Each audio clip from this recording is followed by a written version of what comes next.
pada saat sore depan TV kumpul sebentar ngomong apa kesulitan nak kira-kira ya kan, kira-kira kalau ada kesulitan ngomong. Nah, gitu juga pagi-pagi jangan lupa kita selalu berdoa semoga apa yang kita laksanakan hari ini bisa sukses.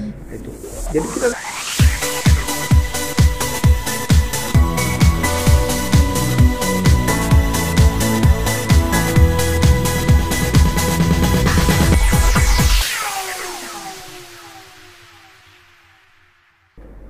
Assalamualaikum warahmatullahi wabarakatuh. Kembali lagi di podcast Jubel Inspiratif yang selalu menghadirkan tamu maupun tokoh menginspirasi bersama saya Amanda Mutia Sandi, Duta Literasi SMA Plus Negeri 17 Palembang. Pada kesempatan kali ini, seperti di episode-episode sebelumnya, kita kedatangan tamu yang sangat menginspirasi, yaitu Bapak Kompol Suhardirman dan Bapak Helmi Yunus. Selamat pagi Bapak, Assalamualaikum. Waalaikumsalam, selamat pagi. Apa kabarnya Bapak? Alhamdulillah sehat. Baik. Bagaimana kesan pertama Bapak waktu sampai di 17 Bapak? kalau saya baru pertama kali ini masuk ke cabang 17. Ya kalau lewat tuh sering, tapi kelihatan begitu masuk kaget. Memang bagus. Terima kasih. Besar Bapak. arealnya. Baik, selamat datang di 17 Bapak. Ya, Baik, pada kesempatan kali ini kita akan membahas tentang peraturan lalu lintas dan juga kenakalan remaja. Baik, pertama kali kita akan membahas tentang lalu lintas dulu Bapak. Nah, menurut Bapak bagaimana tentang para remaja yang sudah mengendarai kendaraan sendiri tetapi belum memiliki SIM ataupun masih di bawah umur? Ya.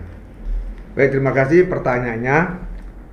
Akan saya coba menjawab ya berdasarkan daripada undang-undang yang berlaku. Dalam hal ini kita mengacu pada yang sudah dibuat oleh pemerintah ya. Ataupun negara Indonesia, yaitu Undang-Undang Nomor 22 Tahun 2009. Ya. Itu masalah lalu lintas. Ya.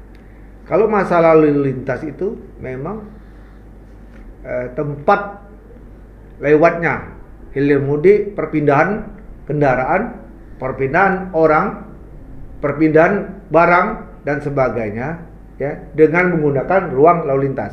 Ruang lalu lintas ini yang dimaksud itu adalah jalan. Nah, kalau namanya tadi pertanyaan apa tadi?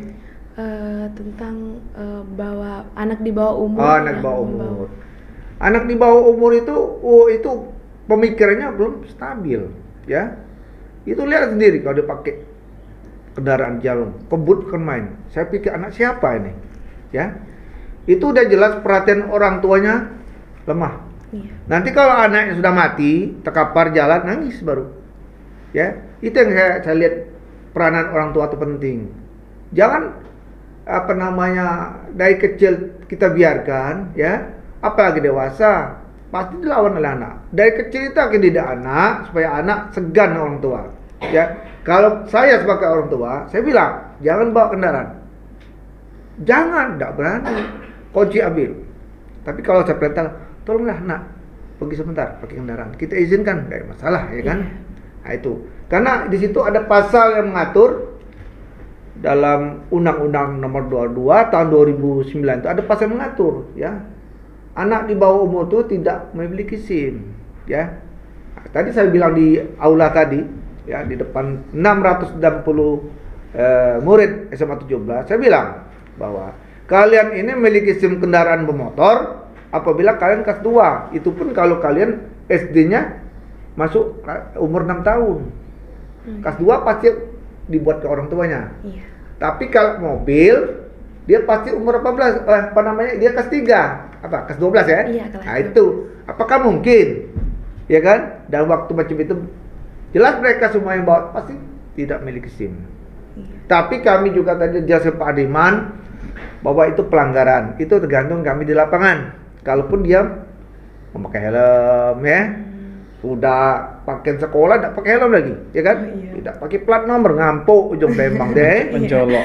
Nah, tetap kami tangkap, tapi kita sopan, Om. Nah, kan kita ada perasaan, Pelajar. berarti tidak macam-macam Iya. ya. Nah, itu. Kami ada diskresi kepolisian namanya, memaklumi. Oh, Ya, tapi kalau lampu LED, lampu merah, yang tidak pakai helm anak sekolah itu di stopin, karena kurang ajar dia dah. iya. Nah, sampai nangis pun tidak akan dilepas itu. Ya, kalau saya begitu. Ya, jadi pasal 77 kalau tidak salahnya, setiap pengendara kendaraan bermotor itu berarti kendaraan pakai mesin. Iya. Baik R2 maupun R4. Sudah jelas ya, ada yang mengaturnya harus memiliki SIM terutama SIM yang khususnya kendaraan yang dikemudikannya. Kalau dia mobil ya harus memiliki SIM mobil. Kalau dia motor harus SIM motor. Kira-kira demikian. Oke. Nah, tadi jika seorang remaja tersebut sudah ketangkep nih Pak atau ketilang, ada hukuman lebih lanjutnya nggak Pak? Pidana lebih lanjutnya mungkin? Iya. Itu masalah tilang. Iya. Yang sudah jelas kalau dia bawa umur kan tidak milik SIM. Mm-mm. Ya, tidak bisa menunjukkan SIM. Tidak milik SIM bukan tidak bisa menunjukkan SIM, lain beda. Memiliki SIM sama dengan tidak menunjukkan SIM, lain beda itu. Kalau tidak bisa menunjukkan SIM berarti SIM-nya ada di rumah ketinggalan. Tapi tidak memiliki SIM memang tidak buat sama sekali. Hukumannya beda. Kalau dia tidak memiliki SIM, dia ancaman hukuman pidananya 4 bulan. Ya, denda itu pidana penjara 4 bulan. Dendanya 1 juta. Nah, uang itu bukan untuk pribadi, untuk negara. Iya. Negara kita ini sekarang nih, apapun bentuknya masuk ke negara, ya kan? Kita mengharapkan sumber daya alam, ya mungkin sudah nggak tipis-tipis ya. Itu Iya. tadi PNBP mengharapkan pungutan negara bukan pajak, pemasukan besar itu. Itu pelanggaran tuh. Tinggal orang tuanya aja bayar denda ya, Iya. kasihan orang tua. Demikian. Ya, mungkin setelah kita bahas tentang peraturan-peraturan ini Pak, jadi setelah saya lihat-lihat ini ada motor yang dimodifikasi Pak. Ya. Nah itu sebenarnya diperbolehkan atau tidak Pak? Oh, dimodifikasi contoh, knalpot brong ya. Iya. Itu kan membuat gaduh pemakai jalan lain. Dari pabriknya sudah. Ya. Kalau dari pabriknya dirubahnya pasti. Itulah orang Indonesia tuh, sudah bagus dirubah. Tapi itu peranan orang tua. Kembali ke orang tua. Kalau anak kita beli ke motor untuk tertentu ya, atau dirubah, Pak minta uang beli kenapa? Oh itu tidak benar itu. Orang tua yang tidak benar menyalahi untuk anaknya sehingga bisa ke depan nanti tidak beres itu. Dia manjakan, dia kalah dengan anak. Ya, saya nyalakan orang tua. Kalau saya lihat anaknya itu pakai knalpot itu begitu keluar dari rumah buat benar knalpot. Saya lihat anak orang tua, oh, nggak bisa didik anak dia nih, nggak bisa didik anak. Ya, nah itu pelanggaran yang modifikasi. Udah jelas ada pasal yang mengatur. Kalau tidak salah punyanya sekitar 281 sampai 287 pasal yang mengatur. Tidak salah gitu. Entah pasal berapa ya. Itu dendanya itu sama kayak tidak milik SIM. 4 bulan denda 1 juta atau kurangan 2 bulan denda 500.000. Kalau salah kita lupa ya. Iya. Demikian. Oke, baik. Terima kasih Bapak. Ya, sama-sama. Nah, biasanya nih Pak, setelah dari biasanya kayak berkendara sendiri-sendiri lalu membuat kelompok nih Pak. Biasanya timbullah kenakalan remaja. Nah, kenakalan remaja ini sebenarnya tuh apa sih Pak? Oh gitu. Pak Dion bisa? Apa saya? Salah. Kenakalan remaja itu suatu bentuk pelanggaran. Nakal. Apa arti nakal? Tidak mau dicegah, melanggar peraturan, nak lemak dewek, tekak batat jom Palembang, Nah itu. Jadi kalau namanya dia membawa kendaraan berombongan, ya itu termasuk kenakalan remaja. Karena berombongan itu tidak boleh di jalan umum, karena mengganggu pemakai jalan yang lain. Ya, Kalau dia beromong pakai knalpot tidak benar, itu suatu pelanggaran. Usia yang sebelum 18 ya. Ya, Iya. ya. Kembali di peran orang tua. Ya, ada orang tua pada cari uang, anak tidak bisa dia ngatur. Orang tuanya S3, tapi anak tidak, ya dia orang sama sekali. Jadi kita bersyukur punya orang tua yang pendidikan biasa, tapi dia bisa mendidik kita. Alhamdulillah, itu aja. Selesai. Baiklah.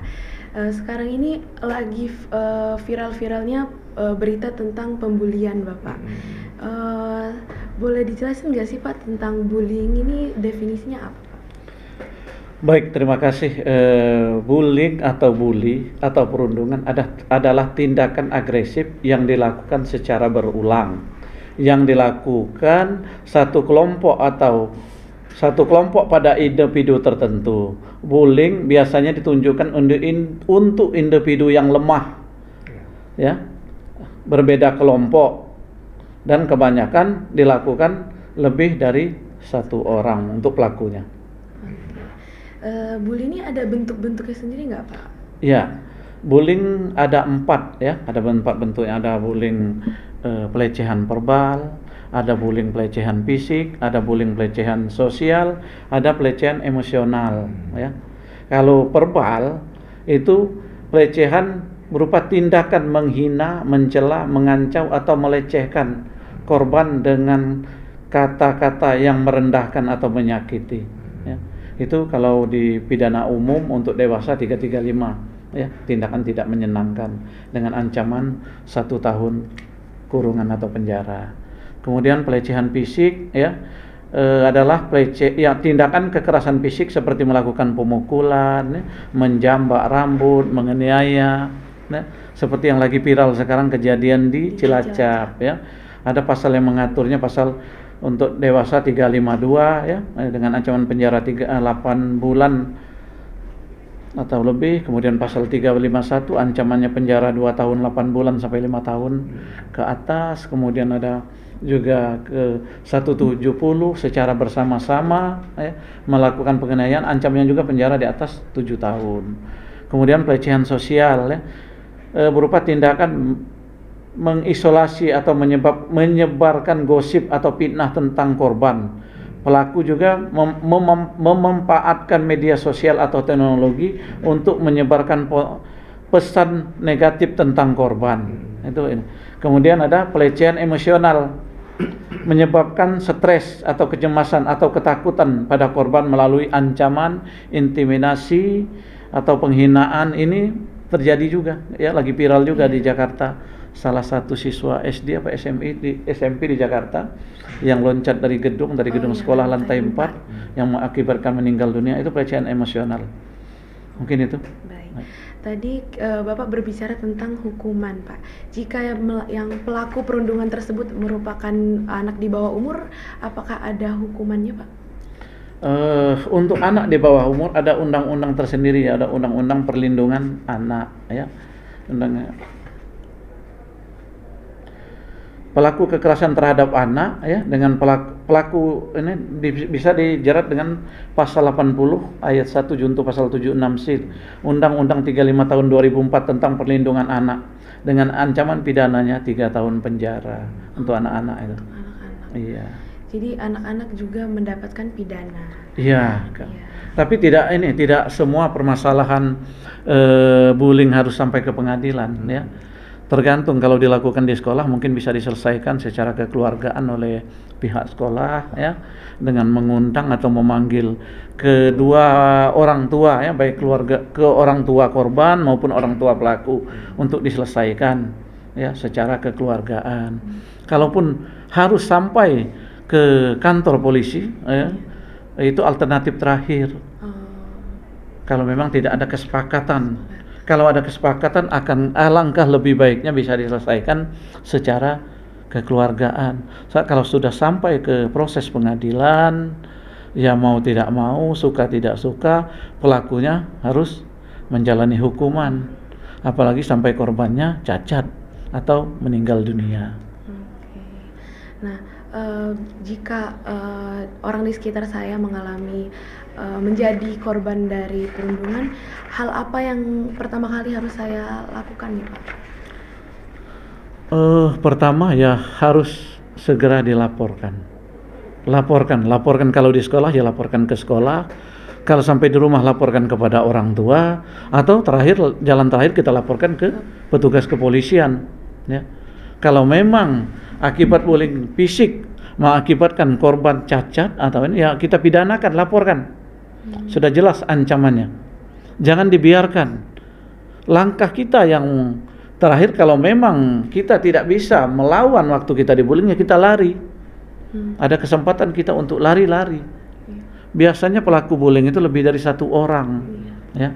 Nah, kalau lebih dari satu orang, kedua pelaku, baik pelaku utama maupun pelaku penyerta itu ada yang memegangi, ada yang memukul, ya.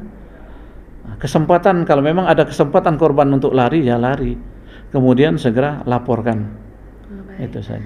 Untuk melaporkan ke pihak kepolisian itu ada bukti atau hal-hal yang harus kami lakukan lagi nggak Pak? Bukti khususnya Pak? Iya, memang harus ada bukti. Salah satunya ya kalau memang pelecehan fisik ya, bullying fisik, kita ke rumah sakit dulu untuk dilakukan visum. Nanti ada surat pengantar dari pihak kepolisian ya, ada bukti-bukti ya, bukti ini keterangan keterangan ahli itu ya bukti tadi dari visum dari dokter.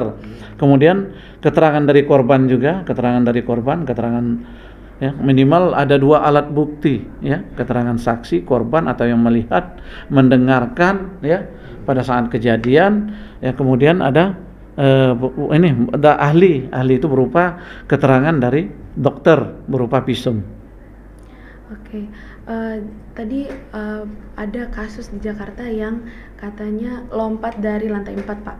Nah, misalnya korbannya ini bunuh diri Pak, bagaimana hukuman untuk si pelaku bullying ya Pak? Ya, ini untuk pembuktiannya ya polisi harus mendapatkan pertama ada pelaporan, kemudian pihak kepolisian melakukan penyelidikan, kemudian kita juga mungkin mencari informasi dari teman korban maupun dari lingkungan sekitar, mungkin ada rekaman CCTV atau ada bukti-bukti ancaman melalui media sosial, itu bisa kita kita kumpulkan, kita gali, kemudian juga dari visum yang menjelaskan korban meninggal dunia akibat apa. Itu merupakan bukti-bukti yang bisa digali atau didapatkan oleh pihak kepolisian. Baik, tadi katanya juga yang di bawah umur juga mendapatkan hukuman. Apakah setelah mendapatkan hukuman ada program rehabilitasi atau pendidikan yang diberikan kepada pelaku bullying? Mungkin di LP, kalau sudah di LP ya itu dari petugas LP ya. Untuk anak-anak mungkin ada kegiatan belajar mengajar juga mungkin ada di LP ya. Kita hanya proses awal, kalau sudah tahap 2 sidang kemudian menjalani hukuman itu sudah dari lembaga pemasyarakatan Kemenkumham yang berwenang ya.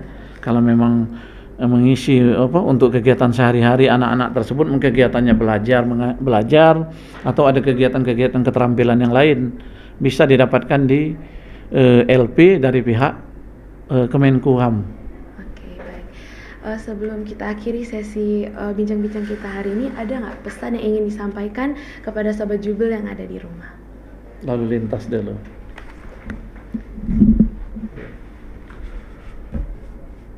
Ini yang pesan disampaikan untuk orang tua ya? Iya, untuk yang menonton Bapak. Baik, terima kasih. Saya akan menyampaikan pesan-pesan kami ya, dimana mungkin didengar oleh para orang tua, murid-murid yang sedang anaknya dari sekolah ya. Memang disitulah kami tekankan segala sesuatunya, perkembangan anak harus diikuti oleh orang tua ya. Terus kita harus benar-benar harus berkumpul pada saat makan pagi ya, pada saat sore depan TV kumpul sebentar ngomong apa kesulitan anak kira-kira ya kan. Kira-kira kalau ada kesulitan ngomong. Nah, gitu juga pagi-pagi jangan lupa kita selalu berdoa semoga apa yang kita laksanakan hari ini bisa sukses. Itu. Jadi kita tahu gerakan-gerakan anak itu kita tahu. Tapi kalau kita makan sudah tidak bareng pagi ya, masing-masing pergi ya itu udah. Ya, itu saja pesan-pesan saya. Boleh ya, namanya orang tua sebagai pertama yang mengetahui pasti anaknya bagaimana. Baru kita nyerahkan di sekolah. Di sekolah juga jangan kita langsung serahkan begitu saja. Kita ngantar anak sekolah itu juga harus diperhatikan di pintu gerbang. Iya. Begitu turun lihat ada gurunya kan nyala guru kan. Kalau dia sudah salaman guru baru kita pergi. Ini enggak, baru nak turun anaknya. Bapak langsung kebut. Anak tadi bapak dia minggat langsung pintu samping keluar. Saya perhatikan itu, saya orang pemerhatian. Jadi saya tuh selalu curiga melihat orang gini. Enggak, pasti tepat pemikiran kita. Segala sesuatu gerakan tahu saya. Karena itulah yang dimiliki saya begitu, memang selalu penuh dengan berpikir apa selanjutnya mereka, apa saja mereka itu. Nah, naluri kepolisian jelasnya. Terima kasih. Jadi lagi-lagi pengawasan orang tua ya Bapak. Iya. Jadilah polisi untuk diri sendiri. Iya. Mungkin pesan dari Bapak. Untuk anak-anakku, kita semua tahu masa remaja adalah masa yang penuh dengan perubahan, tantangan dan juga penuh dengan peluang untuk mencapai masa depan yang lebih baik, yang berguna bagi diri sendiri, orang tua, bangsa dan negara. Ketertarikan remaja ke media sosial, kasus cyberbullying sekarang ini kian marak, maka perlu peningkatan kesadaran beretika di media sosial bagi peserta didik. Bijaklah dalam menggunakan media sosial. Stop bullying, atau bahasa Indonesianya? Perundungan, ya. Jaga juga jarimu. Jangan sampai jarimu mengakibatkan kamu berurusan dengan hukum. Itu saja, terima kasih. Baik, terima kasih atas waktunya Bapak telah menyempatkan hadir di SMA Plus Negeri 17 Palembang. Terima kasih atas ilmu-ilmu yang sudah diberikan kepada kami Bapak. Terima kasih untuk Sobat Jubel yang sudah menonton pada episode kali ini. Saya Amanda Mutia Sandi, pamit undur diri. Saksikan terus podcast Jubel Inspiratif di episode-episode berikutnya. Belajar bersama, maju untuk semua, kita pasti bisa. Wassalamualaikum warahmatullahi wabarakatuh. Waalaikumsalam warahmatullahi wabarakatuh.